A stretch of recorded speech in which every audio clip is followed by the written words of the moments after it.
Miss, isang pansit bihon, pakabalot na lang. O sige, Tsaka pakilagay mo ng kalamansi. sandali lang. Ganyan na. Sandali, jigil lang ako. Sige, bilisan mo. Sorry po. Anong sorry? Pag dumadaan ako, dapat tumatabi ka. Nalilita ka ba sa akin? Hindi ho. Kinakausap kita, huwag mo akong tatalikuran, ha? Ang tulis sa siko mo, ha?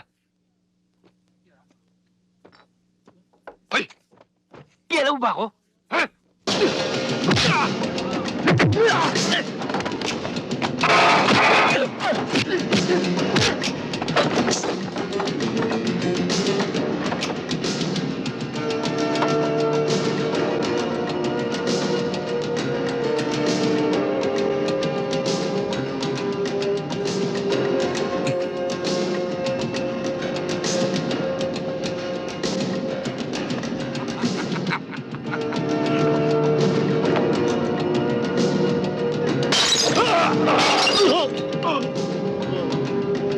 O, loko.